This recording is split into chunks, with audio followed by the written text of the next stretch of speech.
We're the Arthur Smith of podcasts right now. Like, it wasn't pretty. We didn't do what everyone expected. We let people down, but I think we came out with a W this week. Yeah, Is I that think fair the to goal say? was 30 players in 30 minutes, and I think what we ended up doing was like 48 players in 52 minutes. But hey, over promise and under deliver, under promise, over That's deliver. We did one of those things today. that's our slogan here.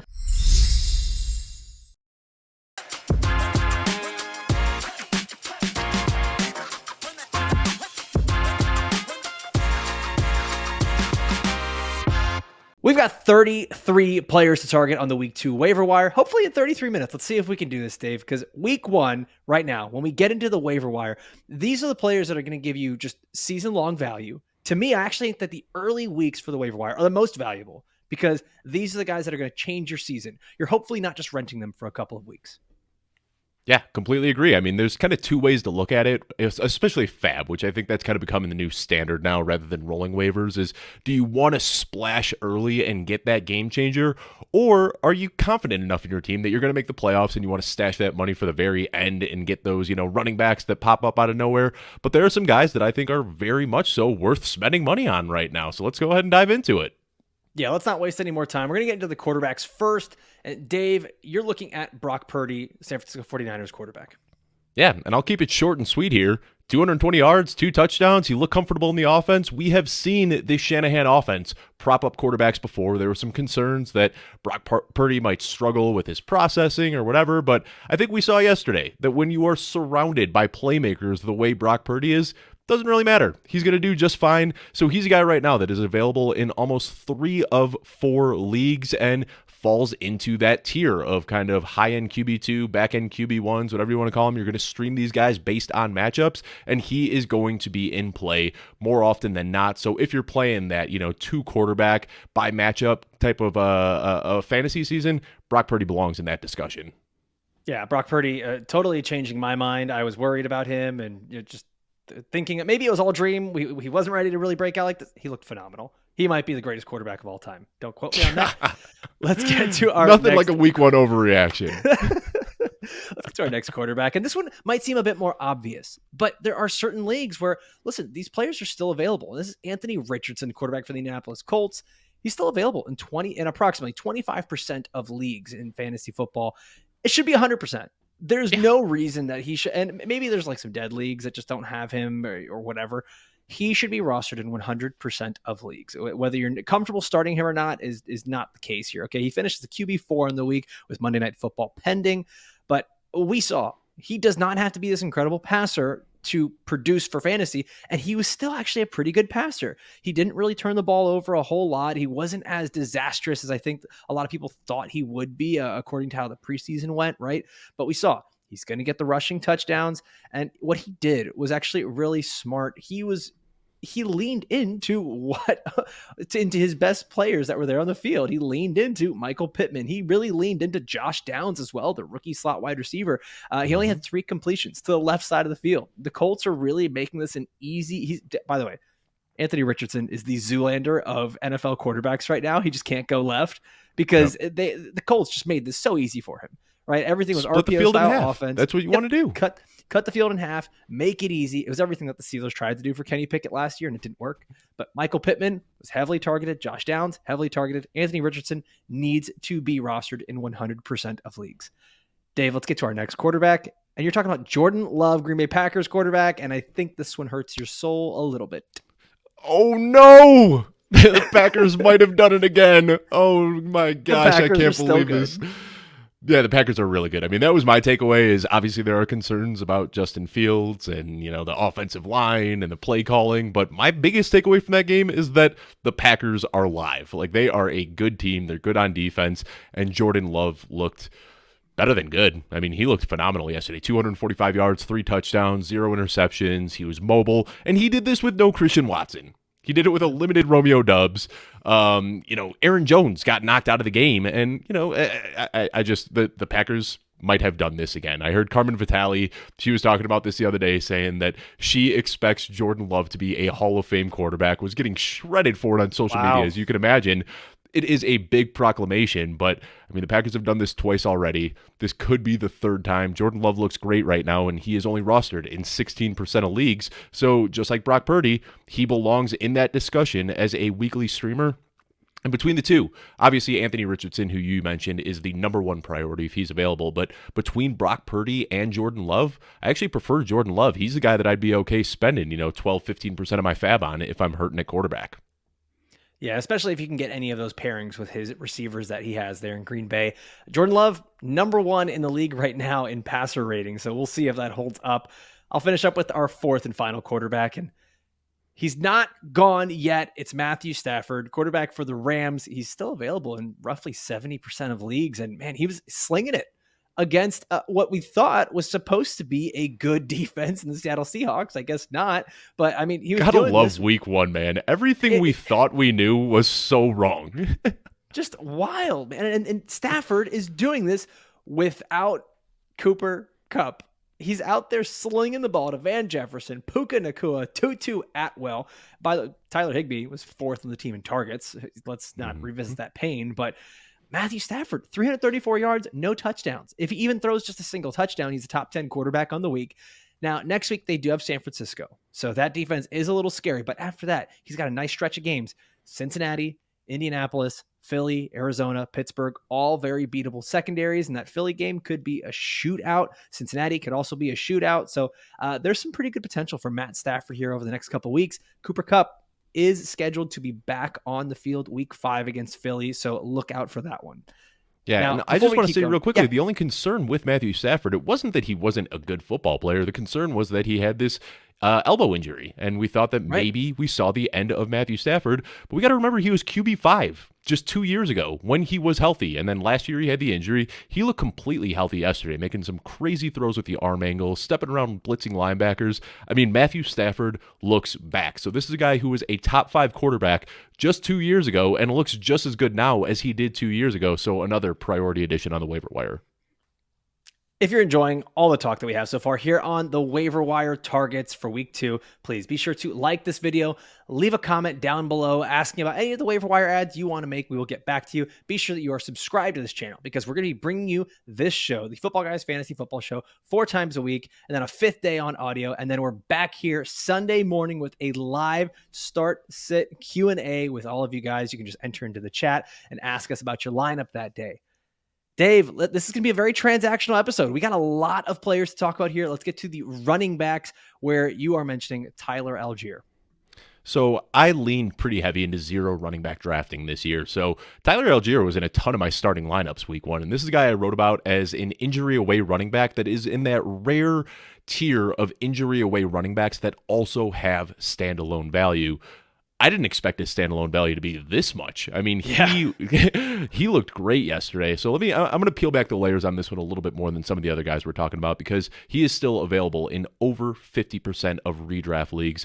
And he is a guy that I am willing to drop 30, 40% of my fab on because he's not going anywhere. He outtouched Bijan Robinson yesterday. Now, I don't expect that trend to continue, but Tyler Algier... You never know. It's Arthur Smith, man.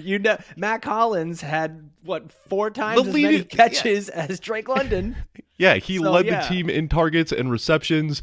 I mean, it's a weird team. And the good thing is this doesn't impact Bijan Robinson negatively. Like, Bijan Robinson's involvement in the passing game and his big play upside still makes him a great play as well. But Tyler Algier, he had over 1,000 yards as a rookie last year rushing. He averaged almost 20 carries and 2 targets per game in the final 4 weeks. He had 0.75 rushing yards over expectation last year, which was 9th best in the NFL. So he's not just like a mediocre running back. He was excellent last year. He was top 20 in yards per touch, juke rate, evaded tackles, breakaway run rate, and he did that while seeing a stacked front on 23% of his carries, which was 8th highest in the league. So Bijan Robinson is obviously more dynamic. Like I said, his usage in the passing game is going to make him very valuable. But this team is running through the running backs. I looked at opportunities yesterday, which are carries and targets combined. 35 opportunities went to the running backs. 5 to wide receivers and 3 to tight ends. Let me read that stat to you one more time.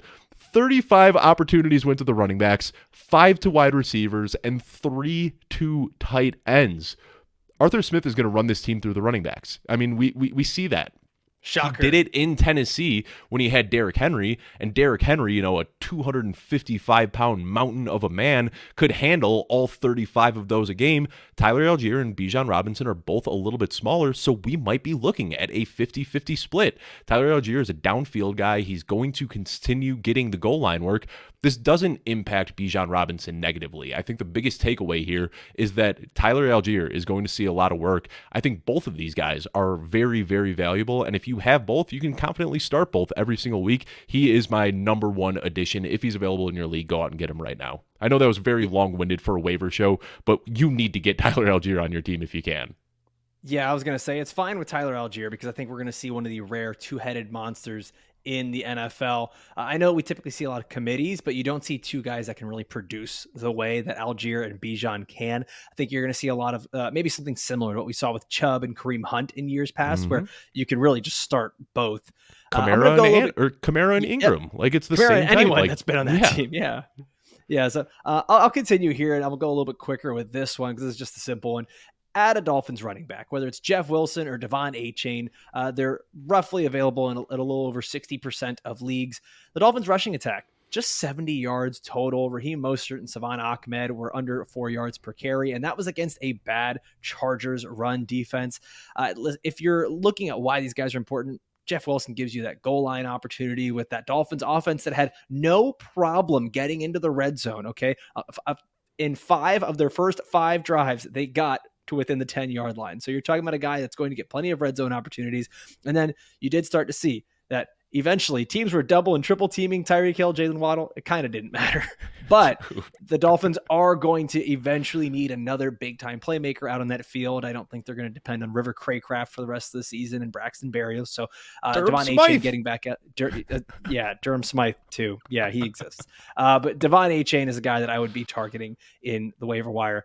Dave, let's get to another guy, another contingency running back who's just an injury away, but seems like he's got some good standalone value. It's Jaylen Warren for the Pittsburgh Steelers. Yeah, he's still available in almost 50% of leagues, and he had 6 targets yesterday, which he turned into 5 receptions. That's great. I mean, if you're taking the RB2 on a team, you want it to be the RB2 that's catching passes, 2.5 times more valuable than a carry. He was just short of a touchdown as well. There's talk that he's going to take Najee Harris's job. That's not going to happen. But he's going to be plenty involved, and he could be pretty cheap after a quiet matchup against a good defense. I think this is kind of the floor for Jaylen Warren. They got smoked yesterday by this, really, really good defense. So I think that it is just brighter days ahead for Jaylen Warren. He's a guy that, I'm more than happy to throw a few bucks on and add him as a contingency running back on my bench. Yeah, if anything, I think that was a week 1 throwaway. We talked about this last week with Sigmund Bloom, that the week 1 would be a litmus test for the Steelers. They went up against one of the best teams in the league, maybe the best team in the league. So let's give it a little more time for the Steelers before we make any sweeping generalizations there. I'm going to get to another running back here who we ignored all the reports all offseason on Kenneth Gainwell being the starting running back for the Philadelphia Eagles, and he is available in nearly 80% of fantasy leagues. He's still out there. It wasn't just us that ignored the reports. It was everybody. He was 8th in the NFL in week 1 opportunities. We already saw it, Dave. I'm sorry. Take your moment of silence. Rashad Penny was a healthy scratch in week 1 for the Philadelphia Eagles. But you know what? DeAndre Swift might as well have been a healthy scratch for the Eagles because he really didn't get a whole lot of opportunities out there on the field. Kenneth Gainwell, 69% of the snaps, 88% of the carries. I really feel foolish that we just ignored the drumbeat that was going all offseason from these beat writers. We just said, no, there's no way. Kenneth Gainwell's been there. If he was going to start, he would have done it already. I do still think there's a sliver of me that says there could be a totally new running back next week. The Eagles' offense is just weird like that. We could see Rashad Penny be active and be the starter and get the bulk of it. We don't know. But Kenneth Gainwell, absolutely worth a flyer if he's going to be a starting running back for this Philadelphia Eagles offense. Now let's get to our next guy here, Dave. And I think this is the injury that shook fantasy football. J.K. Dobbins, torn Achilles, out for the season. But that brings opportunity for some more Ravens running backs. And you want to talk about Gus Edwards. Yeah, I will be retiring the shirt after today. J.K. Dobbins, when we did the Football Guys favorite show, J.K. Dobbins was my guy at running back that I really, really wanted to draft. And, I don't know if there was an injury that shook me more yesterday. I mean, I felt literally sick to my stomach after it happened. J.K. Dobbins is a guy that I've been rooting for since college. Absolutely loved him coming into the league. And, I don't want to overreact like we do so often after week 1, but given the knee injury and now an Achilles, this could be the end of the road for J.K. Dobbins. I mean, maybe we see him bounce around and, do something at some point, but man, really, really, really tough to see that. But this does open up an opportunity for Gus Edwards, who's available in almost 80% of leagues right now. He's going to see some extra work, might get replaced in free agency, but if you're hurting at running back, you lost J.K. Dobbins, you need something, throw a few bucks on Gus Edwards because he could be a short-term guy. Justice Hill also saw some of the goal line work yesterday, produced 2 touchdowns. He's another guy that I'd be sort of interested in. We'll talk about some other guys a little bit later, though. I don't know if Gus Edwards or Justice Hill are the long-term answers, but you can pick them up for cheap now and plug them in for the next few weeks if you need to. Yeah, judging by the way that the Ravens run things, Melvin Gordon will probably be the leader in the running back room next week. They announced yesterday that he was elevated from the practice squad, so I'm sure we'll see plenty of Melvin Gordon. Yeah, I don't know how this is going to shake out, but Gus Edwards is the guy who has been on the team for a long time, and they're going to entrust with an expanded workload. By the way, if you haven't listened to it already, Sunday night, I did a recording with Dr. David Chow, Pro Football Doc, where we recapped the J.K. Dobbins injury, what it would mean for this season, and what it would mean for next season. And well, the doctor had some very interesting words to say. So go check that out on our podcast feed. If you're watching this on YouTube, the link is in the description down below. I'm going to get to another running back here who looks like it's part of a committee, but I think there's some context that needs to be added, and it's Roschon Johnson, running back for the Chicago Bears, and he's available in nearly 80% of fantasy leagues, unless, your dynasty, obviously that changes things, but he was the primary third down back as the game went on. The game for the Chicago Bears sort of got out of hand. They got down, and that might be the case for them. They just might not be a very good team, and they might be down in a lot of games, and Roschon Johnson might see his role expand where he's just going to be out on the field constantly in passing downs, and there could be a lot of passing downs. But he did lead the team in receptions, which is kind of crazy. A guy that didn't really play much until the end of the third quarter. That's when he really got into the game. And this is from Hayden Winks over at Underdog Fantasy, 92% of his work came late in the third quarter when the team had a less than 15% chance of winning. Khalil Herbert basically stopped playing in the final 10 minutes of this game. And Roschon Johnson still led the team in receptions with 6. He got himself a garbage time touchdown. I'm worried about the Bears on all fronts, offense, defense, everything. And I think that when you start to get worried about a team like this, you start to think that, okay, they might just, break glass in case of emergency, and they might be passing a lot. They might be using the rookie Roschon Johnson. So he's definitely worth a speculative ad. I'm not willing to say he's the leader in the backfield yet, but he's definitely worth the speculative ad. And the last thing I'll say, I want to add to Roschon Johnson real quickly. This is a guy that I've liked all offseason. Loved him coming into the league. And the Bears got spanked yesterday. I mean, they got bent over and spanked by the Packers. It was a terrible, terrible game to watch. That's very vivid imagery. Yeah, it was bad. I mean, it was brutal to watch, but you watched everybody. I mean, Justin Fields, Darnell Mooney, DJ Moore, everybody on the bench was downtrodden, head hanging. And in these final minutes, Roschon Johnson was still running violently, like blowing up tacklers, like pushing for those extra yards. And that's stuff that we can't really quantify, but coaches love. And I think that Roschon Johnson deserved to get more work after what we saw yesterday. So I still like Khalil Herbert. He was plenty involved in the early game, especially in the screen game, which was, a little bit unexpected from what we've seen in years past. But Roschon Johnson, man, he earned a role yesterday. He looked really, really, really good. And I think we just see more of him in the future. Seeing Khalil Herbert catch a screen pass was kind of like seeing Santa Claus. For the first time. You texted me immediately, right when that happened. You go, Khalil Herbert screen. That's a glimpse into how our Sundays go. All right, Dave, let's get to another running back here. You're talking about Tennessee Titans rookie running back Tyjae Spears, who has no cartilage in his knees, but it does not matter. He looked great. Yeah, and Derrick Henry looked like his normal self, but, he's 29, and it's not crazy to think that they try to lessen the load on him a little bit this year. And Tyjae Spears, I mean, he looked explosive in a pretty limited workload. He had 3 carries, which he took for 27 yards. He also had 4 targets, and the Titans, even knowing that he didn't have an ACL, still spent a third rounder on him, so it's silly and foolish to bet against the big dog, but he's going to be 30 in January. He's not getting any younger, and Tyjae Spears looked excellent yesterday. So he's one of those guys in deep, deep leagues. He's still available in 88% of leagues, but absolutely worth a stash. Could have some standalone value, but the contingent upside, if something happens to Derrick Henry, is immense. And you know what? Those targets that Tyjae Spears was getting, a lot of them were downfield. We're talking about downfield throws, wheel routes, where it was him one-on-one against a linebacker. Ryan Tannehill, though, was not good. Off target a lot. I was one of those guys. I loved Tajay Spears' film. Then when I got the medical reports, I did kind of chicken out. But if we're talking about a guy who is on the field, he is healthy, he is playing, the talent is off the charts, and I actually really like him as a speculative ad. Tannehill was like crow hopping to get the ball 12 yards downfield. He looked terrible yesterday. He might be done. I don't know what happened to him. He might be done. I think we see Malik Willis sooner rather than later. Yeah, I think we're going to get to the end of the season where there's a Malik Willis, Will Levis back and forth until they just probably bring Josh Dobbs back. Yeah. Trade a second rounder for Josh Dobbs to the Arizona Cardinals. All right, so let's get to another messy running back situation, but this may be good because remember, we talk about how these week 1 waiver wire ads could be the guys that last you for the season. I'm looking at Zach Moss, running back for the Indianapolis Colts. Now, listen, the Colts, we don't know what the Jonathan Taylor situation is going to bring, but Zach Moss still available at nearly 90% of fantasy leagues. Deion Jackson was not good in week 1.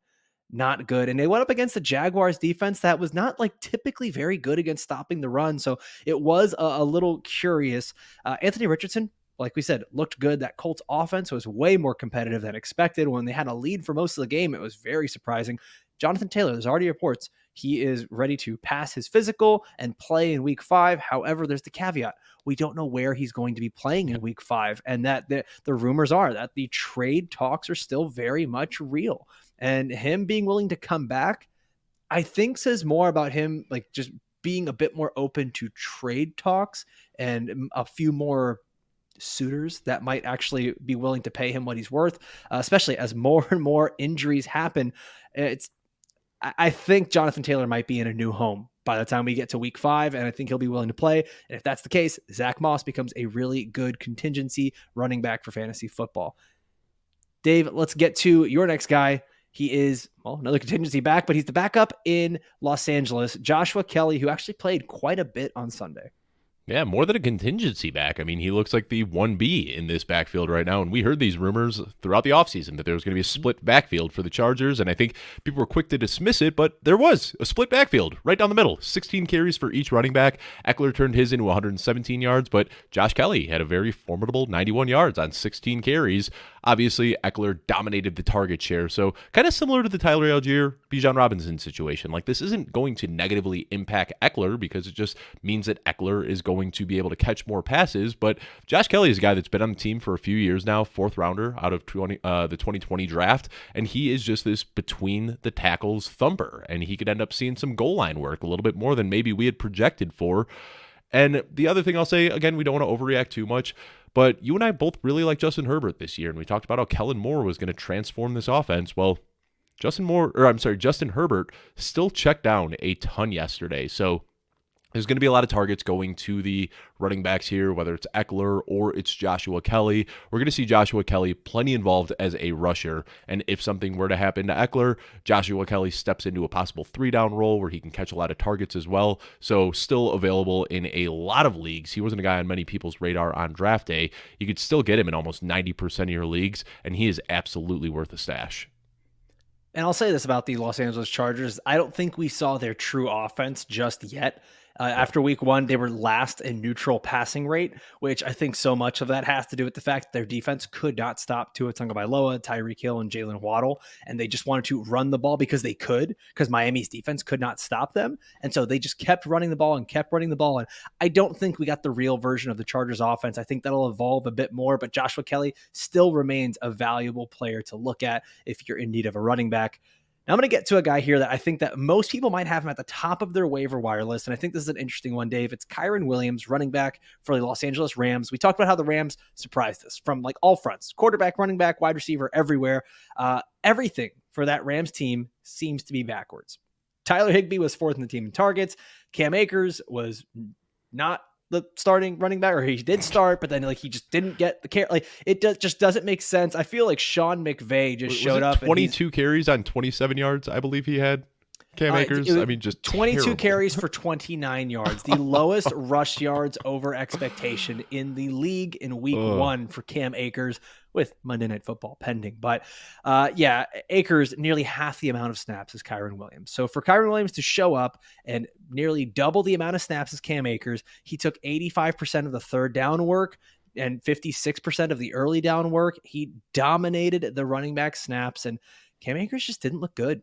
And Akers really didn't get his work or the touchdown that he had until later in the game. It was more of like a garbage time touchdown. So this was just a weird one because the fact that Cam Akers was able to get 20 plus carries was just odd to me. But I think so much of that is the fact the Rams got up early, stayed up, tried to run out the clock, and they couldn't because Cam Akers was so bad. So I would not be surprised. It was weird. I had a lot of mixed emotions. At first, I was like, no, Dave, Kyren Williams, fool's gold. Don't touch him. And I'm like, well, he's being used. So yeah, listen, this is one of those teams where you and I talked about this before the show. We would not be surprised if all of a sudden week 4, week 5, the team is playing well. Cooper Kupp is back. And maybe before that, they're signing a guy like a Kareem Hunt, Leonard Fournette. The Rams backfield has always been very difficult to predict. But once again, another running back that's worth a flyer here. Dave, you are bringing up the man with 3 names. I guess the new law firm, Clyde Edwards-Helaire, who he was very much a part of the Kansas City Chiefs offense on Thursday Night Football. Yeah, and I don't want to overreact, and we're getting deep in the weeds here. I mean, this is a guy that's available in over 90% of leagues right now, but he did take the opening snaps. Isaiah Pacheco really didn't look too great. Isaiah Pacheco almost looked worse than he did last year. I mean, last year they really coached him up. He did not look good. I mean, he was dancing in the backfield. I shared that video on Twitter. Yes. I don't know if you saw, of Taylor Swift doing her back and forth dance, and I said Isaiah Pacheco when he's looking at a wide open run lane. I mean, it's just... Yeah, I think you tweeted as well that he leads the league in footsteps per yards. Yeah, he takes approximately 43 steps per yard. Like, it is just, it's crazy. He just did not look good. Yeah, he didn't. And obviously this team wants to keep Jerick McKinnon fresh, who is their clear best running back, but at 30 years old and with an injury history, they're just going to put him on bubble wrap until week 14 or 15 and then ramp him up for a playoff run. So maybe CEH is more involved. I mean, we know it's going to be a good offense, and CEH could be the guy there. You know, I'm not beating the drum for CEH by any means, but if you're in a deep league and you need somebody to stash and you're hurting at running backs, he's still available in a lot of leagues, and maybe worth a look. I'm going to get to another guy here. Kendre Miller, running back for the Saints, available in over 90% of fantasy football leagues. And I'll just cut to the chase. Jamal Williams was bad. He was bad. We saw a lot of starting running backs get big opportunities this weekend, whether it was Cam Akers, whether it was Jamal Williams, whether it was Rachaad White, just a lot of bad running back play. And Kendre Miller, I think, has a real opportunity here if he's healthy and able to play. Jamal Williams had 45 yards on 18 carries. We're talking about a very rough game. And it's like beyond the box score, I watched the game. He just looked slow. He looked indecisive. He was not able to create. He actually gained all 45 yards after contact. That was the only way he was able to do anything, was to just try to run through people, because that's what Jamal Williams does. It was almost like every single carry for him was a goal line carry. He was trying to get 1 or 2 yards and just bust it right up the gut in the middle. Defense was all over him. Jamal Williams just lacking that playmaking ability, whereas Kendre Miller, I think, can give this Saints offense the juice that they need. Dave, we talked about these guys a little bit. We previewed them a little bit. They are the free agents, Kareem Hunt and Leonard Fournette. You're kind of just combining them into just one guy here. Yeah, I mean, these guys are still available in almost every single league. I mean, unless you're in a 16-team league with a 10-player bench, you can probably pick these guys up for free right now. But the way I look at it, we talk about these contingent running backs all the time, and every guy kind of has one path to contingent upside if the guy ahead of him gets injured. Well, Kareem Hunt and Leonard Fournette, they have 32 paths to contingent upside right now, and there are a lot of teams right now that look like they are in need of a running back. You talked about the Rams and, Kyren Williams and Cam Akers, frustrating split. They both look terrible, so maybe they bring in one of these guys. J.K. Dobbins is injured, and maybe it could be Justice Hill, maybe it could be Gus Edwards, maybe it could be Melvin Gordon, maybe it's Kareem Hunt. Rachaad White and Sean Tucker, they both look terrible yesterday. Joe Mixon looked a little bit better than we expected, but a little sluggish. Chris Evans and Travion Williams didn't do anything special. Alexander Mattison was inefficient, and the team didn't trust Ty Chandler to take on anything. What I'm getting at is these guys aren't going to be free agents much longer. There are a lot of teams out there with running back needs. So, like I said, these guys have 32 paths to contingent upside. I'd rather pick them up right now, because if you wait until they sign with a team, then you're splashing 30-40% of your fab to pick these guys up. Pick them up right now for free, stash them at the end of your bench, and then when they do sign with a team, they either become alluring trade bait or they become somebody that you can move up into a flex role. All right, last running back here. I'm talking about Sean Tucker, the undrafted rookie out of Syracuse for the Tampa Bay Buccaneers. He's available basically in every single league possible, because I don't think a lot of your league mates know who he is. And you might be sitting here and saying like, all right, who is that guy? He's the running back 2 for the Tampa Bay Buccaneers. And I talked about how there was a lot of starting running backs that played really poorly. Rachaad White was one of those guys. He's someone that I have been worried about since coming out of college. I just didn't like his film, didn't like his profile. I know there's a lot of people that really leaned into his receiving ability. But let's look at this first week here. And I mean, even go back to last season where he just did not run the ball well.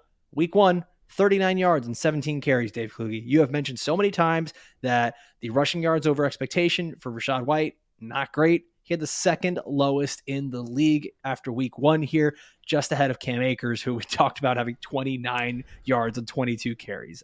And the whole thing that everyone wants to hang their hat on with Rachaad White is he's going to catch passes. He's going to catch passes. Well, he only caught 2 passes despite having 21 routes run. And Baker Mayfield, we know, is a guy that likes to target the running back.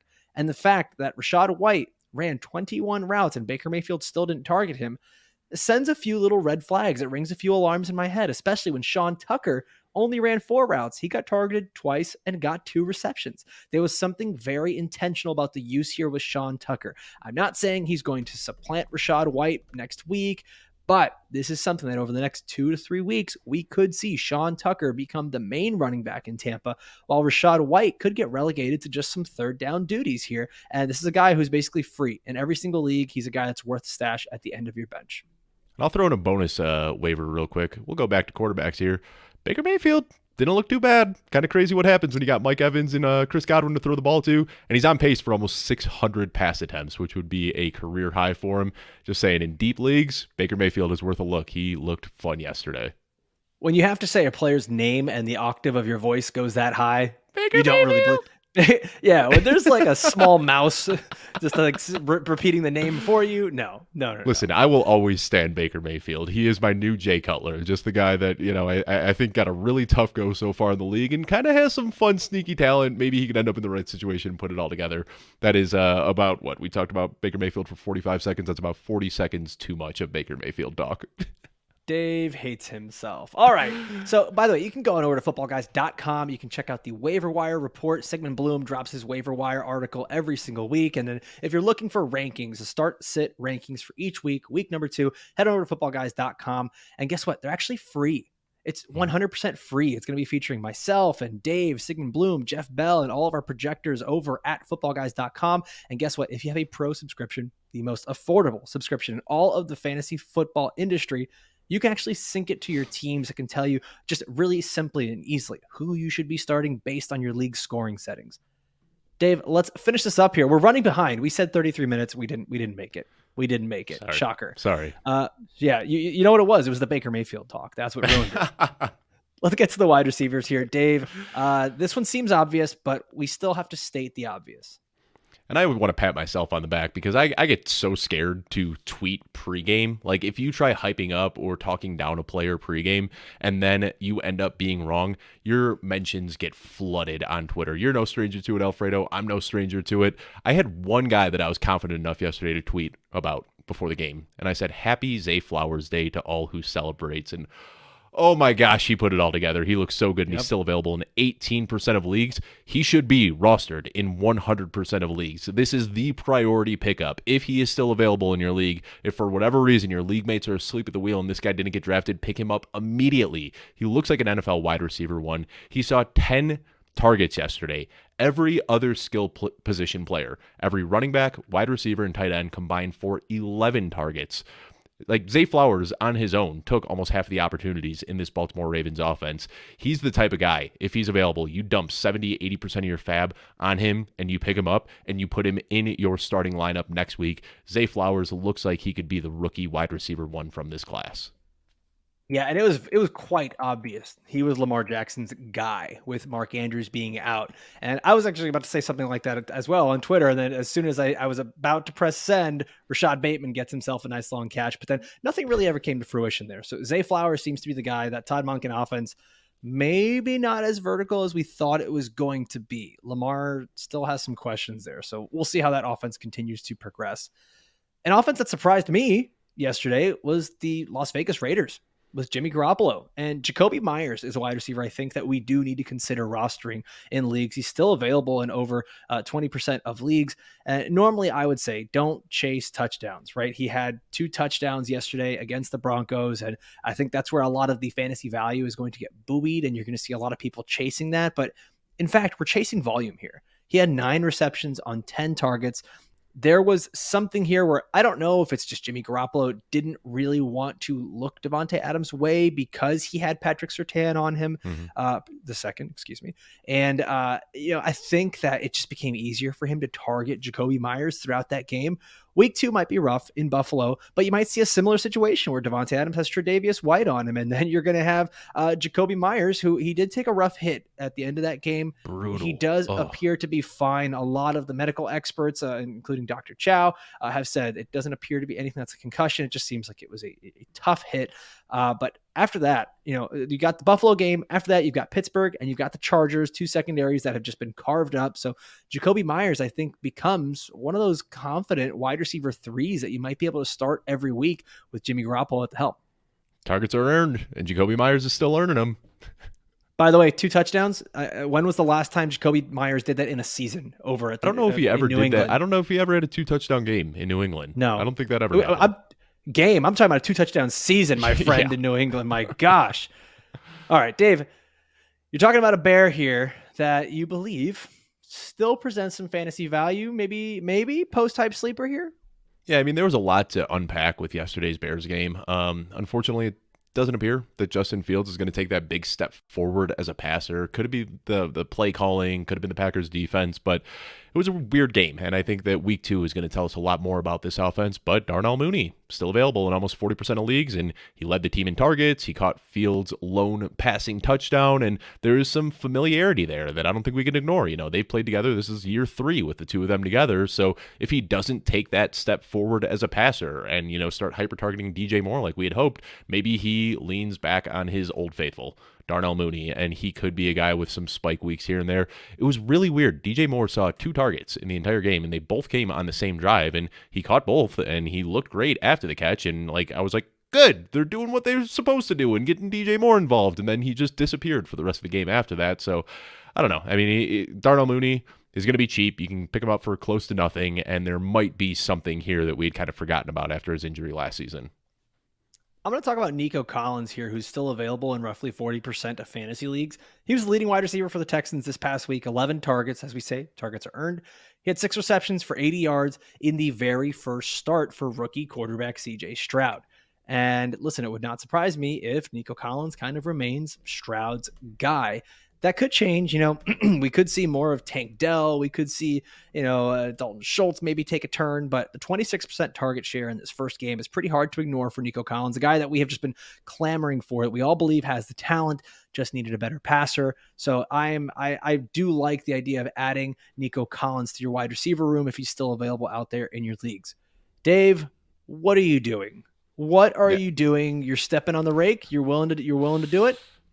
I mean, Kadarius Toney is a guy that you were going to have to draft in the 8th or 9th round, and I was completely off Kadarius Toney with an 8th or 9th round draft pick. But if you're getting him for free off of waivers, you better believe there's going to be a lot of people that are going to be dropping Kadarius Toney after Thursday's abysmal performance. But he led the team in targets. He got a jet sweep when he was unable to catch the ball. They still wanted to get the ball in his hands. He was fed this manufactured touch at the goal line on a trick play, which was exciting to see. I mean, he led the team in targets on just 11 routes run. So when he was out there, he was getting the ball.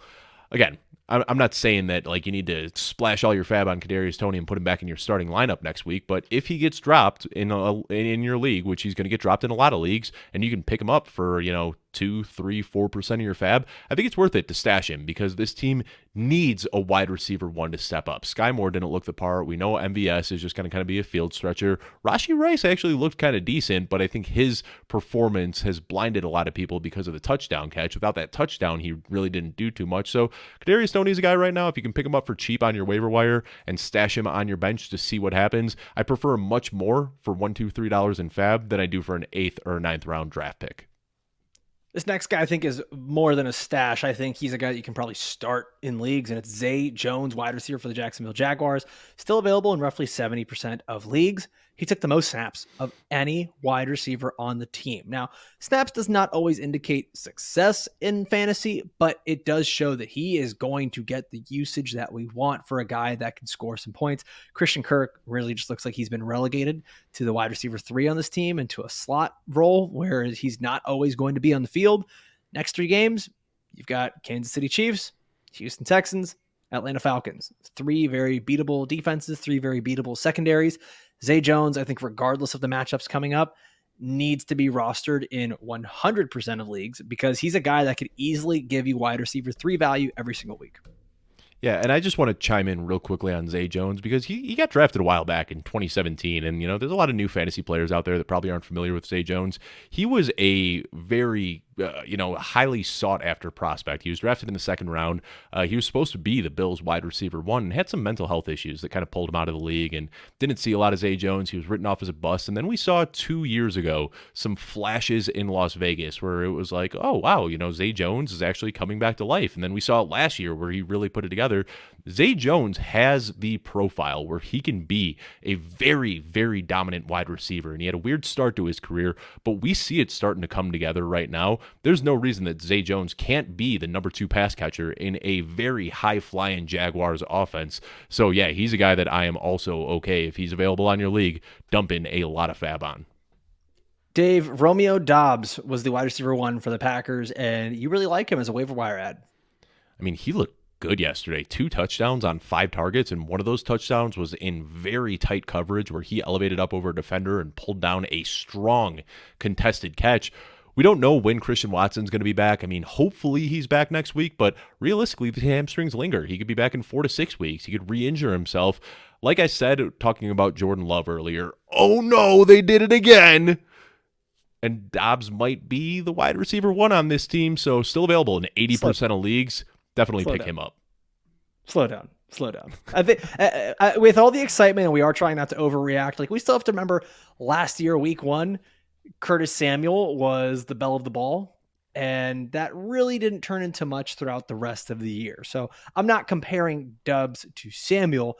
I'm just saying for a lot of these, we do still need the context. Like you mentioned, it was 5 targets, 4 receptions, 2 touchdowns. So we do have to keep that context there. When Christian Watson returns, everything could get reshaped in this offense. But I do think Romeo Doubs 100% worth a speculative ad there.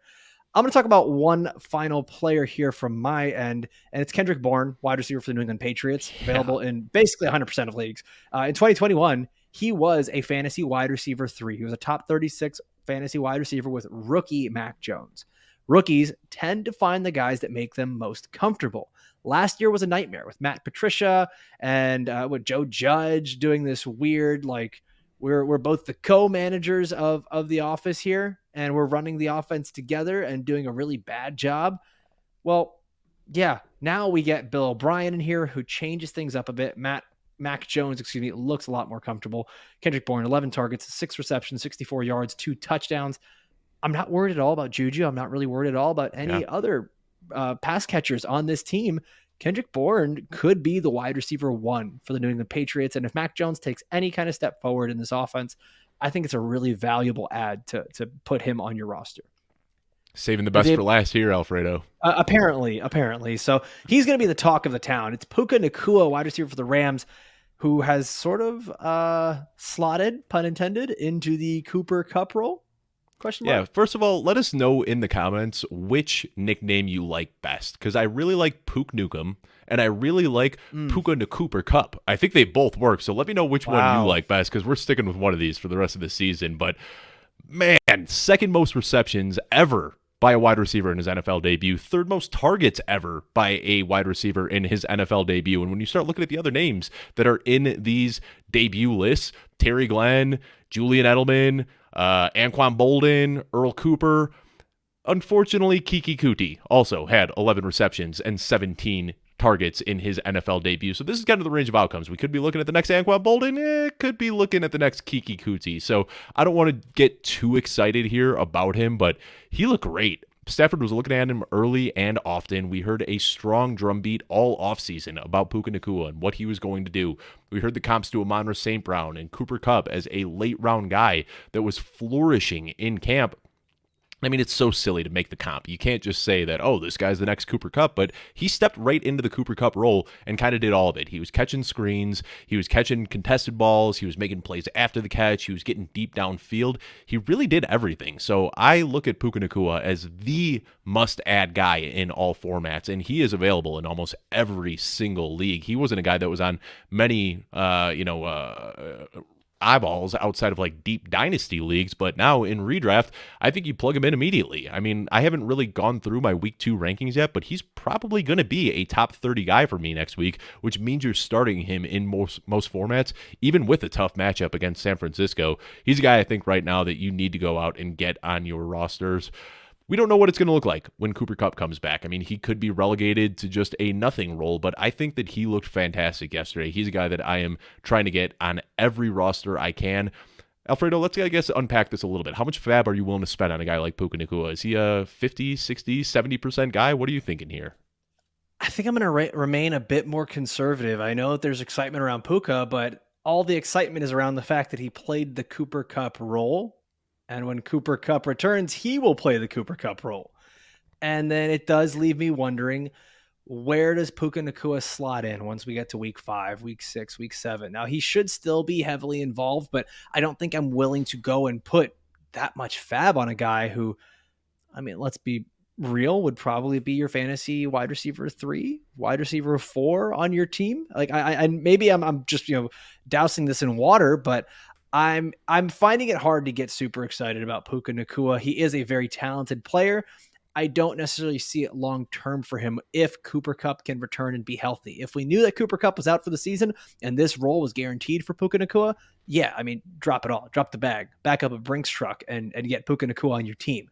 But I'm still a little worried here, Dave. Dave, I'm a little disappointed in us. We had the aspirations of going 33 players in 33 minutes. So we are definitely in week 1 form. But we're not the Dolphins. We're more like the Bears. So, yeah, we're doing great so far. Let's get to the final 4 players we have here on our list, and it's tight ends. Tight end becomes one of the most challenging positions to start in a fantasy lineup. We saw it this past week with all the players getting injured and the questionable tags and missing a bunch of the elite guys, and then the elite guys didn't play elite. So let's take a look at these. Dave, the first guy you have here is Hayden Hurst, tight end for the Carolina Panthers. And we talked about Hayden Hurst a ton. Like, I feel like every Friday when we did our news recap show, there was always a different guy getting hurt in Carolina, whether it was Adam Thielen or Terrace Marshall or DJ Chark. And all we said is, this just keeps moving Hayden Hurst up our rankings. And he looks like an immediate starter now. 5 catches on 7 receptions and a touchdown. He could be one of those rare tight ends that leads the team in targets this year. Adam Thielen didn't look like anything special at all. I mean, Hayden Hurst looks like he could be the guy here, and we know rookies like to lean on their tight ends. So Bryce Young looked pretty good. I mean, he was making some tough throws and tight windows. So Hayden Hurst is still available in 95% of your leagues and immediately comes into that streamer tight end discussion. Yeah, Bryce Young, he definitely made some rookie mistakes, but you're right. He looked good. He was targeting Hayden Hurst. Like, that was his security blanket in this instance. And I don't really know if that's going to change a whole lot. We go from a rookie quarterback to a rookie tight end here. I'm talking about Sam Laporta, tight end for the Detroit Lions, still available in roughly 66% of leagues. He caught more passes on Thursday Night Football than all of the rookie tight ends combined in week 1 of last season. Sam Laporta had a very, very good debut. It's actually the most receptions for a rookie tight end since TJ Hawkinson, Detroit Lions rookie tight end in 2019. So maybe that's a sign of things to come, but Sam Laporta is a guy that I was very high on coming out of the draft. And I know a lot of people said, oh, he doesn't really block well, he's not going to be on the field. He was in the field plenty. He had a 17% target share in his first game ever. He looked the part. The game did not look too fast for him. Everything was smooth. He was able to make tough catches in traffic. He was able to run after the catch. There is a world here, and I think we've talked a lot about these rookie tight ends being better than people are used to. Mm-hmm. There's a world here where Sam Laporta becomes a fringe starter at tight end, as I think the Detroit Lions, the offense will progress as the season goes. Remember, this was week 1. Lots of rookies out there on the field going up against Kansas City Chiefs. Things get a little sloppy in week 1. I think it can only get better here for Sam Laporta as we go forward. Dave, let's get to your final tight end, and it's the man of 2 H's. Wait, you did this twice. Hayden Hurst, Hunter Henry. What's going on? You got Hunter Henry here. He's available in 96% of ESPN leagues. Yeah, I should go grab my Helly Hansen jacket out of my closet and throw that on too. It's mountaineering gear. Yeah, I wouldn't expect your you Miami go. skin that to was know very, this that was skiing niche. and mountaineering and all that. Yeah, it's a very very niche brand, but I was able to pull that one off the top of my head first. But Hunter Henry is a guy that I had kind of written off early in the offseason. I was really excited about Mike Gesicki, thinking he would take on that pass-catching role, but I was kind of happy. We all were, baby. We all were. I know. And I this is one of the few times where I listened to the drumbeat out of camp, and I actually did pivot. And I stopped drafting Mike Gesicki, and I started drafting Hunter Henry. And sure enough, Hunter Henry out-targeted Gesicki 6-3. He had multiple looks in the red zone and a touchdown. So much like Helly Henson and Hunter Henry and Hayden Hurst, falls right into the streamer tight end one discussion. And, it's a wasteland. Tight ends are gross. But if you're looking at a guy who is going to see 5 or 6 targets a game and on an offense that is a little bit better than I think we expected, the Patriots didn't look bad yesterday. I think Hunter Henry is worth a pickup, whether it's a stash or plugging him in as your tight end one next week. Hunter Henry should be on your roster.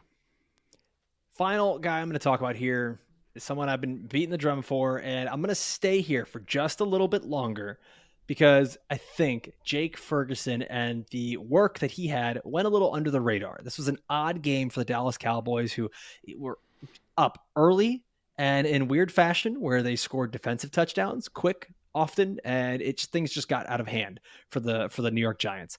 Jake Ferguson led the Cowboys with 7 targets in this game. Now, not a whole lot came to fruition there. Everything in this game is a little skewed. The Cowboys really stopped playing the starters when they got to the fourth quarter, so we didn't really see what a true offensive game plan would look like for them. But Jake Ferguson is a guy that if we see it's this Cowboys offense is going to play this well, and they did look good against the Giants defense.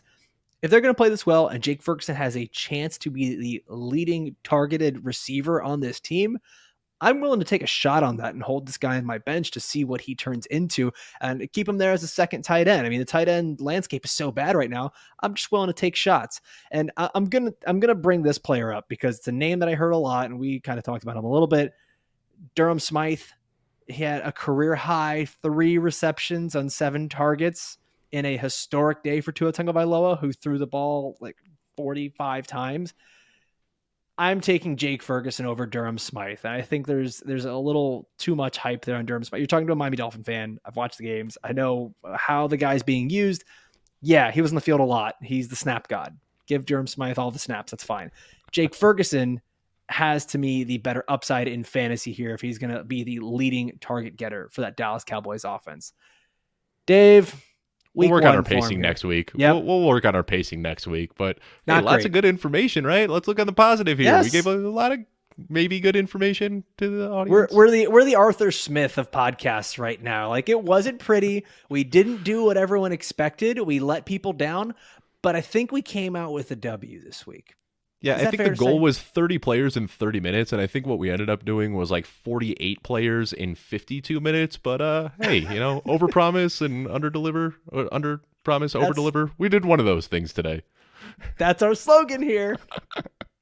All right. Well, if you're looking for more waiver wire targets, guess what? Tomorrow, you've got the Audible live at 11:30 a.m. Eastern with Sigmund Bloom and Cecil Lammy after Monday Night Football. Because guess what? There's going to be more players added to these lists, and you get to get a whole new perspective. That's going to be right here on the YouTube channel. And we'll be back tomorrow, Dave and I, with our rankings and tiers where we might have a little bit of panicking that we're doing after week 1. It's time to overreact. Today was a bit more transactional. Tomorrow is going to be a lot of just silliness and conversation. As always, I want to thank my co-host, Dave Kluge, for just bringing the fire today, and our producers, Julia, Dylan, Jagger, everything that you do. You guys are great. And thank you for watching all the way through and listening with us. We'll see you next episode. Adios.